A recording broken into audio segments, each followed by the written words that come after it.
بسم الله الرحمن الرحيم. بسم الله الرحمن الرحيم. الحمد لله رب العالمين، والصلاة والسلام على رسوله الأمين، أما بعد. أعوذ بالله من الشيطان الرجيم.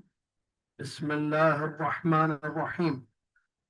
يا أيها الذين آمنوا اتقوا الله حق تقاته ولا تموتن إلا وأنتم مسلمون.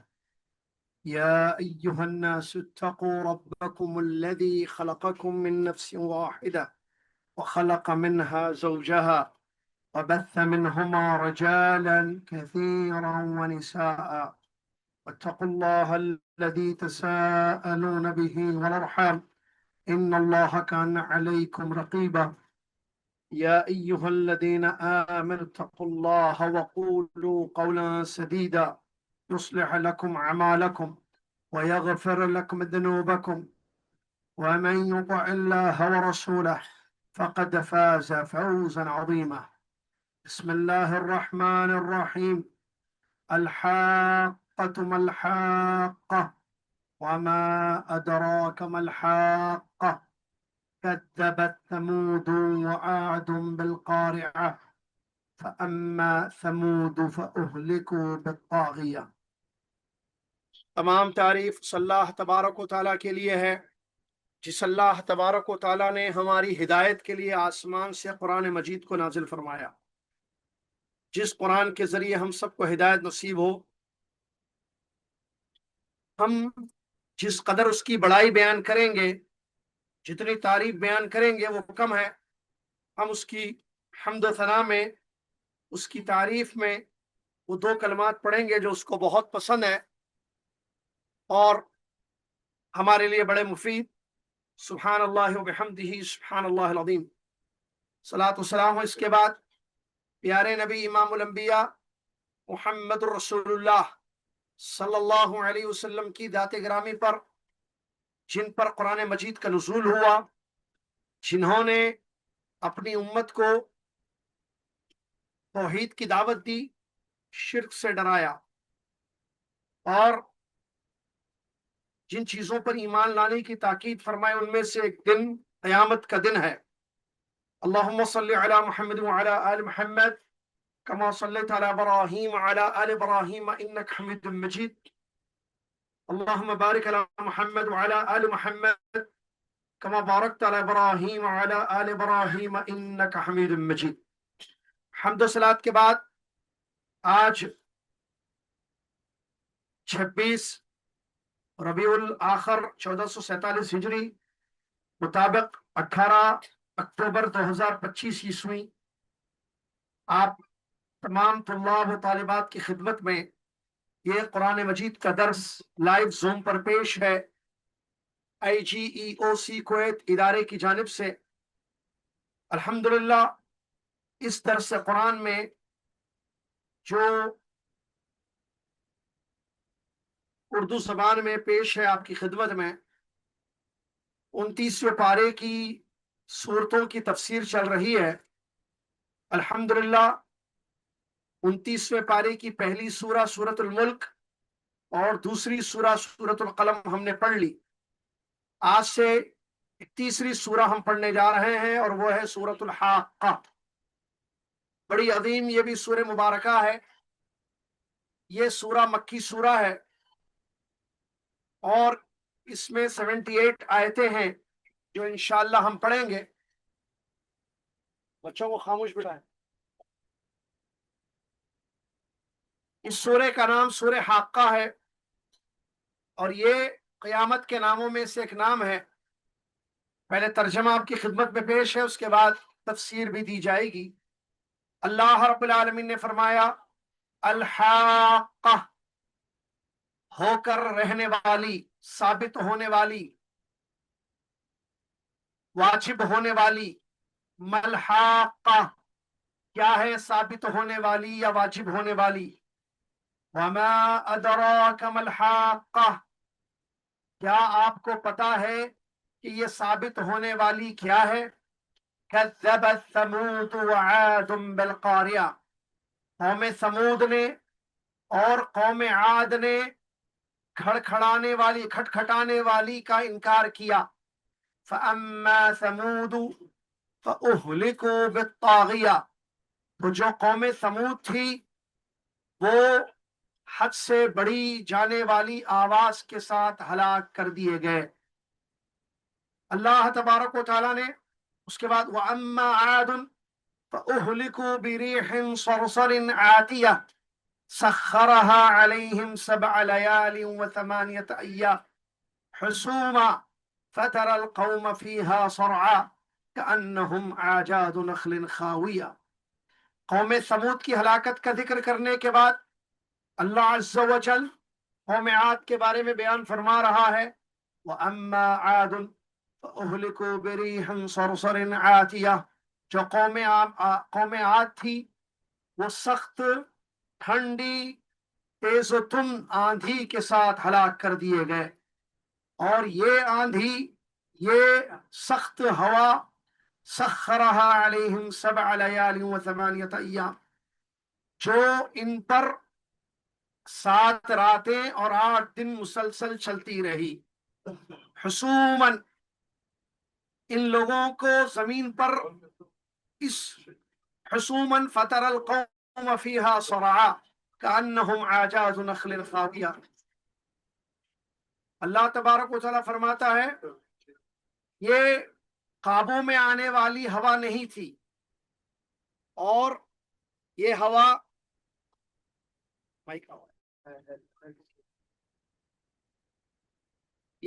ان پر 7 راتیں اور 8 دن مسلسل چلتی رہی. تو لوگوں کو آپ نے دیکھا اس میں زمین پر گرے ہوئے تھے، ایسے جیسے گری ہوئی کھجوروں کی تنیں ہوتی ہیں. یہ آیتیں ہیں، ان میں سے جو وقت جس کا اجازت دے جتنا ہم پڑھیں گے انشاءاللہ. یہ جو سورہ مبارکہ ہے، اس سورہ کے آغاز کی ان آیتوں میں یا ابتدائی آیات میں اللہ تبارک و تعالیٰ نے قیامت کا ذکر کیا، اور قوم سمود اور قوم عاد جو پچھلی زمانے کی قومیں تھیں جن کی طرف پیغمبر بھیجے گئے، ان کا ذکر اللہ تبارک و تعالیٰ نے فرمایا.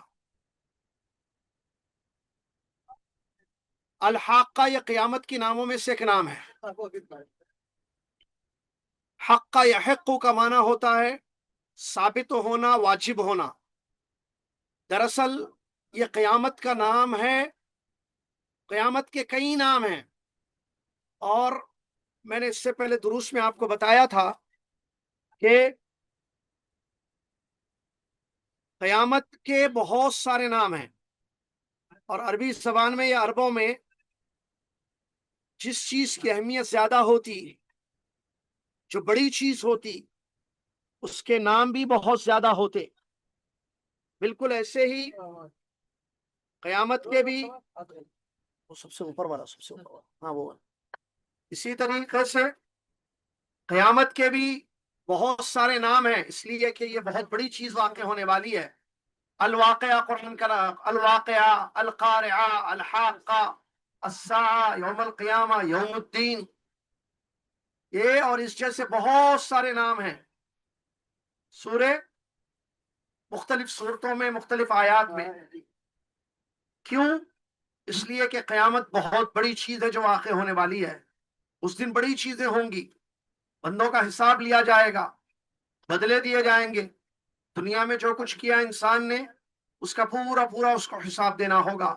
اچھے کا اچھا بدلہ ملے گا، برے کاموں کا برا بدلہ ملے گا. فریق فی الجنہ و فریق فی السعیر، 2 قسم کے لوگ ہوں گے. ایک جماعت جنت میں جائے گی، اللہ ہمیں ان میں سے بنا دے، آمین یا رب العالمین. ایک جماعت دوزخ کی آگ میں جائے گی، عذابوں میں رہے گی. یہ چونکہ بہت بڑا دن ہے، اس لیے اس کے نام بھی مختلف ذکر کیے گئے ہیں. یہاں اللہ تبارک و تعالیٰ نے اس کو الحاق کا نام دیا. کیوں؟ کیونکہ یہ ثابت ہونے والی ہے، اس میں کوئی شک نہیں ہے کہ قیامت برپا ہوگی، قیامت واقع ہوگی، اس میں کوئی شک نہیں ہے. اور آپ کو معلوم ہونا چاہیے کہ ایمان کے 6 ارکان ہیں، دین کے 3 مراتب ہیں: اسلام، ایمان اور احسان. ان میں سے اسلام کے 5 ارکان، ایمان کے 6 اور احسان کا 1 رکن ہے۔ ایمان کے جو 6 ارکان ہیں، اللہ پر ایمان، اس کے فرشتوں پر ایمان، اس کے رسولوں پر ایمان، اس کی کتابوں پر ایمان، قیامت پر ایمان اور تقدیر کے خیر و شر پر ایمان۔ یہ 6 میں سے ایک چیز ہے الایمان بالیوم القیامہ، قیامت کے دن پر ایمان، اور اس دن جو جو چیزیں واقع ہونے والی ہیں ان تمام چیزوں پر ایمان۔ یہ ایمان کا حصہ ہے۔ اگر کوئی شخص اللہ پر ایمان رکھتا ہو، فرشتوں پر ایمان رکھتا ہو، رسولوں پیغمبروں پر ایمان رکھتا ہو، لیکن وہ قیامت کا منکر ہو تو پھر وہ کافر ہوگا، ایمان والا نہیں ہوگا۔ قیامت پر ایمان واجب ہے، ضروری ہے، اس کے بغیر کسی کا ایمان صحیح ویلڈ نہیں ہو سکتا ہے۔ اللہ تبارک و تعالیٰ نے فرمایا الحاقہ، ثابت ہونے والی، ہو کر رہنے والی۔ ملحاقہ، کیا ہے یہ ہو کر رہنے والی؟ وما ادراک ملحاقہ، کیا آپ کو پتا ہے کہ یہ واقع ہونے والی، ثابت ہونے والی کیا ہے؟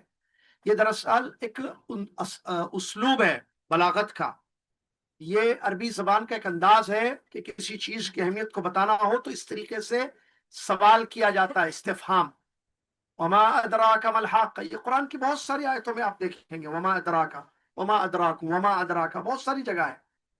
یہ کیوں؟ تاکہ توجہ ہو سامع کی، سننے والے کو بتایا جائے یہ کتنی بڑی چیز ہے، اس کو متوجہ کرنا، اس کے دل میں شوق پیدا کرنا، یہ ایک انداز ہوتا ہے، کیونکہ قیامت کی عظمت اور ہولناکی کا بیان کرنا مقصود ہے، جو کہ بہت بڑی چیز ہے۔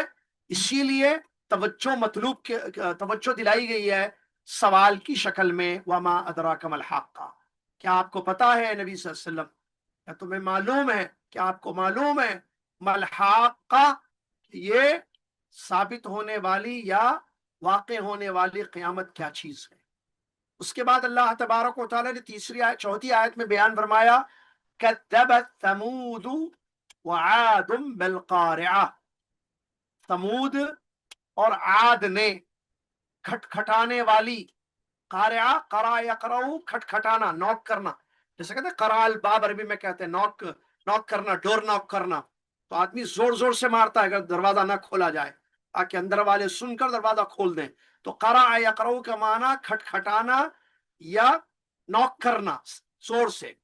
تو قارعہ یہاں قیامت کو بتایا گیا، یہ بھی قیامت کے ناموں میں سے ایک نام ہے جو چوتھی آیت میں یہاں پر کذبت ثمود وعاد بالقارعہ، قوم سمود نے، قوم عاد نے کھٹکھٹانے والی، کیا ہے کھٹکھٹانے والی؟ قیامت۔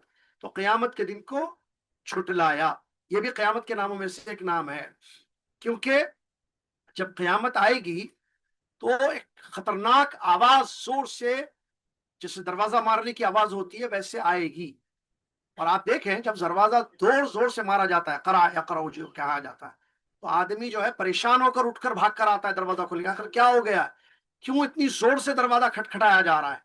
تو قیامت کو بھی ایسے ہی کہا گیا کیونکہ قیامت کے دن آواز آئے گی، بہت کھٹکھٹانے والی، یک لخت آواز آئے گی، بہت بڑی خطرناک قسم کی آواز آئے گی، جس میں کافر پریشان ہو جائیں گے، کیونکہ حدیثوں سے یہ بات ثابت ہے کہ قیامت جن پر برپا ہوگی وہ کفار ہوں گے، مشرکین ہوں گے، اہل ایمان نہیں ہوں گے۔ اب یہاں اللہ تبارک و تعالیٰ نے قوم ثمود اور قوم عاد کا ذکر کیا اور فرمایا کہ یہ دونوں نے قارعہ کو، کھٹکھٹانے والی کو، یعنی قیامت کو جھٹلایا۔ اب یہ کون ہے ثمود اور عاد؟ یہ قومیں تھی، قوم کا نام ہے، یعنی کفار مکہ کو یہ بتایا جا رہا ہے کہ تم جو قرآن کو جھٹلاتے ہو، پیارے نبی صلی اللہ علیہ وسلم پر ایمان نہیں رکھتے ہو، نہیں لاتے ہو، ان کو غلط مانتے ہو، ان کی بات کو تسلیم نہیں کرتے ہو، اور جب وہ آخرت کی بات کرتے ہیں تو تم جھٹلاتے ہو، کہتے ہو کہ آخرت نام کی کوئی چیز نہیں ہے، مرنے کے بعد ہم سڑ گل جائیں گے تو کیسے دوبارہ زندگی ہوگی؟ تو وہ جیسے نبی صلی اللہ علیہ وسلم کے منکر تھے، آپ کی دعوت کے منکر تھے، اسی طریقے سے وہ لوگ دوبارہ زندگی کے بھی منکر تھے، قیامت کے دن کا بھی وہ انکار کرتے تھے۔ تو کفار مکہ کو بتایا جا رہا ہے کہ تم پہلے نہیں ہو جنہوں نے قیامت کا انکار کیا ہے، بلکہ تم سے پہلے جو قومیں گزری ہیں، مثال کے طور پر 2 قومیں پیش کی گئی یہاں پر، تم سے پہلے عاد اور ثمود نے بھی انکار کیا ہے اس کا، کس کا؟ قیامت کا انکار کیا ہے۔ یہ بڑی قومیں تھی۔ قوم ثمود جو ہے، کہتے ہیں تفسیر میں علماء کرام، یہ عرب کے شمال مغرب میں آباد تھے، اور جو قوم عاد تھی وہ عرب کے جنوب مشرق میں آباد تھی۔ بڑی قومیں تھیں، مضبوط قومیں، لوگ تھے ان کے پاس، سرمایہ تھا ان کے پاس، بڑی بڑی چیزیں ان کے پاس تھی، لیکن توحید کا انکار ان لوگوں نے کیا، آخرت کا انکار انہوں نے کیا، اور سرکش بن گئے، حد سے آگے بڑھ گئے، جھٹلایا قیامت کے دن کو، اپنے پیغمبروں کو جھٹلایا۔ ٹھیک ہے، تو اللہ تبارک و تعالیٰ نے ان کو سزا دی، جس کا ذکر اگلی آیتوں میں تفصیل کے ساتھ بیان کیا جا رہا ہے۔ کیسے قوم کو برباد کر دیا گیا، اس کی وجہ ان کی طغیانیت، ان کا حد سے آگے گزرنا تھا۔ سب سے پہلا جرم ان کا یہ تھا، قوم ثمود کا، قوم عاد کا، کہ یہ لوگ اپنے رب کے سچے معبود ہونے کا انکار کیے۔ دوسرا جرم ان کا یہ تھا کہ اپنے پیغمبروں کی رسالت کا ان لوگوں نے انکار کیا، جس سے قوم ثمود کی طرف کون بھیجے گئے؟ صالح علیہ السلام۔ تو انہوں نے اپنے پیغمبروں کا انکار کیا۔ تیسرا ان کا جرم یہ تھا کہ قیامت اور آخرت کے بھی یہ منکر تھے۔ تو ان جرموں کی پاداش میں ان کو سخت سزائیں دی گئی دنیا میں، اللہ کا عذاب ان پر آیا۔ ٹھیک ہے، وہی بات یہاں اللہ عز و جل بیان فرما رہا ہے 2 قوموں کے بارے میں۔ فَأَمَّا ثَمُودٌ فَأُهْلِكُوا بِالطَّاغِيَةِ، تفصیل بتائی جا رہی ہے، ان دونوں نے تو جھٹلایا، قوم ثمود نے بھی، قوم عاد نے، دونوں نے بھی قیامت کو جھٹلایا، نہیں مانے، انکار کیا۔ تو کیا انجام ہوا ان لوگوں کا؟ یہ کفار مکہ کو تعلیم بتایا جا رہا ہے، تم بھی انکار کر رہے ہو، وہ لوگ بھی انکار کیے، تو انکار کا کیا انجام ہوتا ہے وہ سن لو، دیکھ لو، پتا کرو یہ لوگ جہاں آباد تھے کہاں ہیں، یہ لوگ، ان کی مضبوط دیواریں، ان کے مضبوط گھر، یا ان کے اندر جو ہنر تھے، یہ قومیں روئے زمین پر رہتی تھی، شمال میں، جنوب میں آباد تھی، کیا حال ہوا ان کا؟ اس انکار کی بدولت کیسے اللہ کے عذاب کا یہ لوگ شکار ہو گئے؟ تو اس کو اللہ عز و جل یہاں دونوں قوموں کے بارے میں بیان فرما رہا ہے۔ پہلے قوم ثمود کا ذکر ہوا، جو صالح علیہ السلام کی قوم تھی۔ فَأَمَّا ثَمُودٌ فَأُهْلِكُوا بِالطَّاغِيَةِ، قوم ثمود کو اللہ تبارک و تعالیٰ نے ایک آواز سے، جو حد سے زیادہ تیز آواز تھی، طوفانی، اس سے وہ کر دیا گیا، ہلاک کر دیا گیا، برباد کر دیا، اہلکو، ہلاک اور برباد کر دیا گیا۔ اور یہ جو ہے قرآن کی دوسری آیتوں میں الرجفہ، الصیحہ، الصاعقہ، یہ تمام چیزیں آئیں، کبھی زلزلے دیے گئے ان کو، کبھی آواز آئی بجلی کی کڑک سے، یا تو زلزلے سے، یا تو سخت آواز سے، الرجفہ زلزلہ، الصیحہ آواز تیز، الصاعقہ بجلی کی کڑک، ان آوازوں سے، یہ تمام دوسری آیتوں میں اس کی تفصیل ہے قوم ثمود کی ہلاکت کا۔ تو ان آوازوں سے جو بہت بڑی تھی، تو یہ آوازوں سے اس قوم کو ہلاک اور برباد کیا گیا۔ اور تفسیر میں آتا ہے کہ یہ آواز کس نے لگائی تھی؟ دراصل یہ فرشتے کی آواز تھی، یہ آواز علماء کہتے ہیں یہ بجلی کی کڑک تھی۔ اور اب کیسے اس کی کیسے جمع کریں گے؟ کیونکہ کہاں، کسی جگہ کہا گیا، کسی آیت میں یہ آواز سے ہلاک کر دیے گئے، کسی جگہ کہا گیا یہ زلزلے سے ہلاک کر دیے گئے، کسی جگہ کہا گیا بعض آیتوں میں قوم ثمود کے بارے میں کہ یہ بجلی کی کڑک سے ہلاک اور برباد کر دیے گئے۔ تو اس کو علماء نے جمع کرتے ہوئے بیان فرمایا یہ دراصل فرشتے کی آواز تھی، یا بجلی کی کڑک بھی ہو سکتی ہے، جس کے ساتھ زلزلہ بھی ہوا اور خوفناک آواز بھی آئی، جو دیگر سورہ اعراف وغیرہ کی آیتوں میں اللہ تبارک و تعالیٰ نے بیان کیا۔ تو اس طریقے سے اس قوم کو ان کی سرکشی کی وجہ سے، ان کے چھٹلانے کی وجہ سے اللہ تبارک و تعالیٰ نے برباد کر دیا۔ اور اللہ کا یہ نظام ہے، جو ایمان لائیں گے وہ بچیں گے اللہ کی پکڑ، اللہ کے عذاب سے، جو بے ایمان ہوں گے، کفر اور شرک پر ڈٹے رہیں گے، نبی کی تابعداری نہیں کریں گے، وہ ہلاک اور برباد کر دیے جائیں گے۔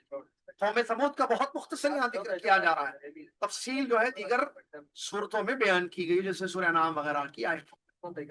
اس کے بعد آگے اللہ تبارک و تعالیٰ بیان کرتا ہے وَأَمَّا عَادٌ فَأُهْلِكُوا بِرِيحٍ صَرْصَرٍ عَاتِيَةٍ سَخَّرَهَا عَلَيْهِمْ 7 لَيَالٍ و8 أَيَّامٍ حُسُومًا فَتَرَى الْقَوْمَ فِيهَا صَرْعَىٰ كَأَنَّهُمْ أَعْجَازُ نَخْلٍ خَاوِيَةٍ۔ اب میں عاد کی دوسری قوم یہ سخت ٹھنڈی آندھی کے ساتھ ہلاک کر دی گئی، جو قابو سے باہر تھی، قابو نہیں پا سکتے تھے وہ لوگ، اور یہ جو ہوائیں یہ آندھی ان پر چلی سخت، یہ پورا 1 ہفتہ چلی، 7 راتیں 8 دن، 7 nights 8 days ان پر چلتی رہی مسلسل، جس میں پوری قوم تباہ اور برباد ہو گئی۔ اور اللہ تعالیٰ اس کے بتا رہا ہے فَتَرَى الْقَوْمَ فِيهَا صَرْعَىٰ، زمین پر گرے پڑے ہوئے تھے لوگ ہلاک ہو کر۔ اور مثال اللہ نے کیسی دی؟ کھجوروں کی، کَأَنَّهُمْ أَعْجَازُ نَخْلٍ خَاوِيَةٍ، جیسے وہ گری ہوئی کھجوروں کے تنے ہوتے ہیں، کھجور کے لمبے لمبے جو تنے، کیونکہ لمبے لمبے لیتے، یہ جو قومیں تمہیں پہلے قوموں کی ہائٹیں بہت لمبی ہوتی تھی، یہ امت محمد کی ہائٹیں کم ہیں، لیکن پہلے جو لمبے لمبے تھے، اسی لیے مثال دی گئی آجات نخل، نخل کہتے کھجور کا درخت، تو کھجور کے درخت کے جو تنے ہوتے ہیں جب وہ گر پڑتے ہیں تو زمین پر کیسے لمبے پڑے رہتے ہیں، ایسے گرے پڑے ہوئے تھے یہ لوگ، مرے پڑے ہوئے تھے۔ یہ اللہ تبارک و تعالیٰ کے اس قوم پر، قوم عاد پر عذاب تھا۔ ان پر جو ہے ہوا بھیجی گئی سرسر، اللہ تعالیٰ سرسرا، ایک یہ سخت ہوا جب چلتی ہے تو اس کی جو آواز ہوتی ہے اس کو سرسر کہتے ہیں، سخت آواز جس میں نکلتی ہے ہوا آندھی میں یا ہواؤں میں، اس کو کہا گیا۔ اور عاتیہ کا مطلب ہے قابو سے باہر، یعنی کنٹرول نہیں کر سکتے، ان کنٹرول، یا کہتے کنٹرول سے باہر جو چیز ہوتی ہے اس کو عاتیہ کہتے ہیں۔ یہ ہوائیں یا آندھی جو چلی یہ قابو نہیں پا سکتے تھے کوئی، اس پہ قابو سے باہر تھی، جو اللہ تبارک و تعالیٰ کی طرف سے ان پر عذاب تھا، اور یہ پورا 1 ہفتہ چلتی رہی۔ عبداللہ بن عباس رضی اللہ عنہ فرماتے ہیں حسومن کا مطلب پے در پے، یعنی کنٹینیو پورا 1 week ان پر یہ آندھی چلی، قوم عاد پر 1 ہفتہ پورا، 7 راتیں اور 8 دن۔ فرماتے ہیں حسومہ کے بارے میں عبداللہ بن عباس پے در پے کنٹینیو چلتی رہی، جیسے کہ حافظ ابن جریر رحمۃ اللہ علیہ نے عبداللہ بن عباس کی اس قول کو نقل کیا۔ کہتے ہیں عربی زبان میں حسمت الدارا حسمت الدابہ، میں نے جانور کو پے در پے داغ لگا دیا، تو یہ حسومہ کا معنی ہے، ٹھیک ہے۔ اللہ تبارک و تعالیٰ کی طرف سے یہ جو آندھی آئی 7 راتیں اور 8 دن مسلسل چلتی رہی، ایک لمحے کے لیے، 1 سیکنڈ کے لیے بھی آندھی رکی نہیں ان پر، ٹھیک ہے۔ اسی لیے کہا گیا کہ کیسے یہ قوم پھر اس کے شکار میں جو ہے تباہ اور برباد ہو گئی اور ڈھیر ہو گئی سب زمین پر یہ ڈھیر ہو گئے۔ تو اللہ تبارک و تعالیٰ نے قوم عاد کی اس نافرمانی کی وجہ سے ایک عرصے تک، تفسیر میں آتا ہے کہ 1 عرصے تک بارش روک رکھی، اور اس کے بعد اللہ تبارک و تعالیٰ کی طرف سے عذاب آیا، اور اس عذاب سے باقاعدہ پیغمبر ان کو ڈراتے رہے، کہتے دیکھو اللہ سے ڈرو، اللہ کا عذاب آئے گا، ایمان لا لو، مت جھٹلاؤ مجھ کو، اور آخرت کا انکار مت کرو، اللہ کی توحید، میری رسالت اور آخرت کی حقیقت پر ایمان لاؤ۔ لیکن یہ لوگ نہیں مانے۔ اللہ تبارک و تعالیٰ نے کیا کیا؟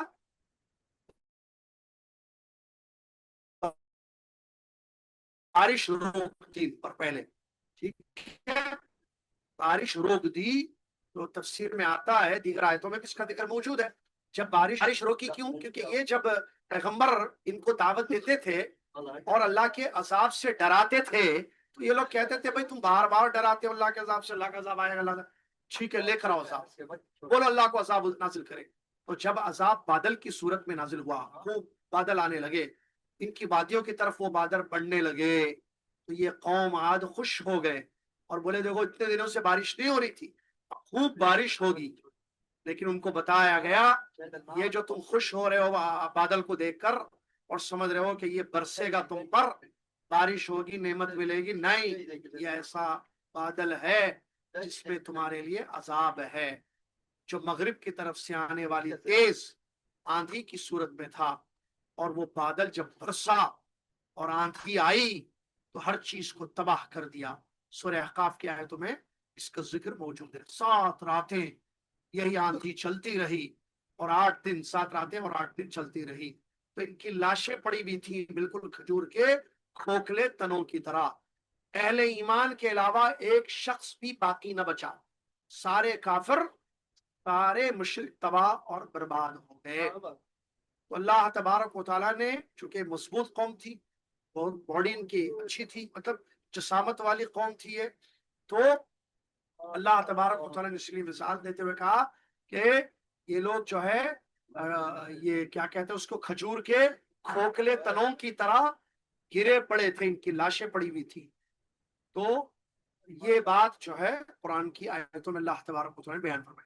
اس آیت کی تفسیر میں عبداللہ بن عباس رضی اللہ عنہ نے ایک حدیث نقل فرمائی جو صحیح مسلم کی حدیث ہے. عبداللہ بن عباس کی ایک حدیث نقل کی حافظ ابن کثیر رحمۃ اللہ علیہ نے، جس حدیث میں عبداللہ بن عباس روایت کرتے ہیں کہ رسول اللہ صلی اللہ علیہ وسلم نے فرمایا نصرت بالصبا واہلکت عاد بالزبور.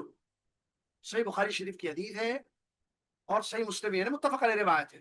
نبی علیہ السلام فرماتے ہیں خندق کے موقع پر آپ نے فرمایا میری مدد اللہ تعالیٰ نے صبا سے، یعنی مشرق سے آنے والی جو ٹھنڈی ہوا ہوتی ہے، مشرق سے آنے والی جو ہوا ہوتی ہے اس کو کہتے ہیں صبا. بادر صبا کہتے ہیں نا اردو میں، سب بادر صبا کہتے ہیں. تو نبی صلی اللہ علیہ وسلم فرماتے ہیں نصرت بالصبا، اللہ تعالیٰ نے میری، یعنی نبی صلی اللہ علیہ وسلم کی مشرق سے آنے والی ہوا کے ساتھ مدد فرمائی. وَأُهْلِكَتْ عَادٌ بِالدَّبُورِ، اور قوم عاد کو دبور یعنی مغرب سے آنے والی جو سخت ہوا تھی، آندھی، اس سے اللہ تعالیٰ نے ہلاک اور برباد کر دیا. تو معلوم ہوا سامعین محترم اللہ اور طالبات کہ اللہ تبارک و تعالیٰ نے کس طریقے سے نافرمانی کی دنیا میں ان کو سزا دے دی. قوم ثمود کو بھی دے دی، قوم عاد کو بھی دنیا ہی میں سزا دے دی. کیا آخرت میں اللہ کے عذاب سے وہاں بچیں گے وہ لوگ؟ نہیں. یہ جو برباد کر دیے گئے دنیا میں، یہ دنیا کا عذاب تھا، توحید کے انکار کی وجہ سے، رسالت پر ایمان نہیں لانے کی وجہ سے، آخرت کے انکار کی وجہ سے. تو دنیا میں تو سزا مل گئی، قومیں برباد ہو گئی، کوئی وجود نہیں ہے، نام و نشان ان کا مٹ گیا. جو بہادر تھے، جسامت والے تھے، بڑے بڑے پہاڑ وادیوں میں آباد یہ قوم تھی، اس کی پوری تفصیل انشاءاللہ مزید اگلے درس میں تفصیل کے ساتھ ہم بیان کریں گے. قوم سمود کا اور قوم عاد کی مزید باتیں جو قرآن کی دیگر آیتوں میں بیان کی، پوروں کو اکٹھا کر کے آپ کو بتائیں گے انشاءاللہ. یہاں مختصر یہ ان آیتوں کی تفسیر میں مشرکین مکہ کو تنبیہ کی جا رہی ہے کہ تم اپنے اس کفر سے، شرک سے باز آ جاؤ، ورنہ تمہارا وہی حشر ہوگا جو قوم ثمود کا ہوا، تمہارا وہی حال ہوگا جو قوم ثمود کا، قوم عاد کا ہوا، اگر تم اپنے کفر سے باز نہیں آتے ہو. اور ہمارے لیے اس میں کیا ہے کہ قیامت کا دن بہت بڑا دن ہے. اگر ہم بھی اللہ کی توحید کا انکار کریں گے، ایمان لا کر بھی شرک سے اپنے آپ کو نہیں بچائیں گے، اور نبی صلی اللہ علیہ وسلم جو ہمارے پیغمبر ہیں محمد صلی اللہ علیہ وسلم، ہم ان کی اتباع نہیں کریں گے، ہم ان کی اتباع نہیں کریں گے، تو ہمارا حشر بھی ایسے ہی ہو سکتا ہے، اللہ کا عذاب ہم پر بھی آ سکتا ہے. لہٰذا ہمیں چاہیے کہ ہم اللہ سے ڈریں، ہمیں چاہیے کہ ہم اللہ سے ڈریں، اپنے عقیدے کو مضبوط کریں، شرک سے توبہ کریں، شرک سے باز آ جائیں. کیوں؟ اگر ہم شرک سے باز نہیں آئیں گے تو اللہ تبارک و تعالیٰ کا عذاب آ سکتا ہے.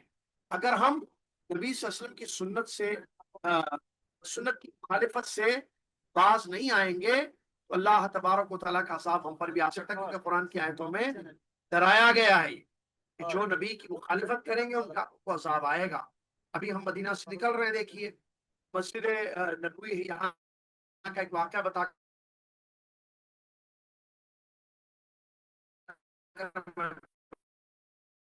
بات کو ختم کر دوں. امام مدینہ کے امام تھے، ایک آدمی مدینہ میں رہنے والا، ان سے حضرت امام مالک رحمۃ اللہ علیہ سے سوال کیا کہ مجھے جو ہے احرام باندھنا ہے، میں کہاں سے احرام باندھوں؟ تو امام مالک رحمۃ اللہ نے فرمایا کہ جو سنت ہے، نبی صلی اللہ علیہ وسلم کا طریقہ ہے، سلح الفا سے تم احرام باندھو. تو اس نے کہا کہ نہیں، میری خواہش ہے کہ میں نبی صلی اللہ علیہ وسلم کی قبر کے پاس سے احرام باندھوں. اس آدمی نے کہا، تو امام مالک نے کہا کہ نہیں، تم وہیں سے احرام باندھو جہاں سے پیارے نبی صلی اللہ علیہ وسلم نے اور صحابہ نے باندھا ہے، جو حکم ہے نبی صلی اللہ علیہ وسلم. لیکن اس کا اصرار تھا، بار بار کہہ رہا تھا نہیں آپ مجھے فتویٰ دے دیں، اجازت دے دیں کہ میں قبر کے پاس سے احرام باندھوں. انہوں نے ڈانٹا اس کو، کہا کہ میں تم کو سنت بتا رہا ہوں، اور تو اس کی مخالفت کرنا چاہتے ہو، اللہ سے ڈرو. اخشى عليك الفتنہ، میں ڈرتا ہوں کہ کسی فتنے میں تو مبتلا نہ ہو جاؤ. اس کے بعد یہ آیت پڑھی انہوں نے، امام مالک رحمۃ اللہ علیہ، بل يحذر اللہ کہ اچھا اس سے پہلے اس آدمی نے کیا کہا کہ آپ کہہ رہے ہو کہ میں ذوالحلیفہ سے احرام مانگوں، اور میری خواہش ہے کہ میں قبر کے پاس سے نبی صلی اللہ علیہ وسلم کے قبر مبارک کے پاس سے احرام مانگوں. فاصلہ کتنا، چند میل کا تو فاصلہ ہے، تو اجازت دے دینا، یہ بول رہا تھا. تو نبی نے، حضرت امام مالک رحمۃ اللہ نے ڈانٹا، کہا کہ تم یہ بات کرتے ہو، میں ڈرتا ہوں کہ کسی فتنے کا شکار نہ ہو جب تم مخالفت کی وجہ سے. اللہ تبارک و تعالیٰ نے فرمایا، آیت پڑھی، فَلْيَحْذَرِ الَّذِينَ يُخَالِفُونَ عَنْ أَمْرِهِ أَن تُصِيبَهُمْ فِتْنَةٌ أَوْ يُصِيبَهُمْ عَذَابٌ أَلِيمٌ. ڈرنا چاہیے ان کو جو نبی صلی اللہ علیہ وسلم کی مخالفت کرتے ہیں کہ اللہ تعالیٰ کسی فتنے میں مبتلا نہ کر دے یا دردناک عذاب ان پر نہ آ جائے. معلوم ہوا انسان اگر شرک کرے گا تب بھی اللہ کا عذاب آ سکتا ہے، نبی کی مخالفت کرے گا تب بھی اللہ کے عذاب کا شکار ہو سکتا ہے. لہٰذا مخالفتوں سے خود کو بچانا ضروری ہے، ہمیشہ نبی کی تابعداری کرنا چاہیے اور اتباع کرنی چاہیے. اور اتباع کے لیے سنت کا معلوم ہونا ضروری ہے. جب انسان کو سنت نہیں معلوم ہوگی تو پھر بدعت کرے گا، پھر مخالفت ہوگی، پھر عذاب ملے گا. لہٰذا سنت کا پتہ کرنا یہ میری اور آپ کی ذمہ داری ہے. ہر عمل میں سنت کیا ہے تاکہ ہم اسی سنت کے مطابق عمل کریں. اللہ تعالیٰ سے دعا ہے کہ مختصر درس یہی پر ختم کرتے ہیں ہم انشاءاللہ. آئندہ مزید تفصیل قوم ثمود قوم عاد کی اور اب باقی آیتیں اگلی آیت پڑھیں گے انشاءاللہ. آخر میں اللہ سے دعا گو ہوں کہ اللہ تعالیٰ مجھے اور آپ کو قرآن کا سمجھنا، قرآن پر ایمان لانا اور قرآن پر ایمان لانا اور قرآن کی آیتوں سے عبرت حاصل کرنا، اللہ سب کو اس کی توفیق عطا فرمائے. آمین. الحمد للہ رب العالمین. سوالات کے لیے وقت نہیں ہے، انشاءاللہ آئندہ ہفتے میں تفصیل سے بات ہوگی. جزاکم اللہ خیر. کفارۃ المجلس پڑھ لیں. سبحانک اللہم وبحمدک، اشہد ان لا الہ الا انت، استغفرک واتوب الیک. السلام علیکم ورحمۃ اللہ وبرکاتہ.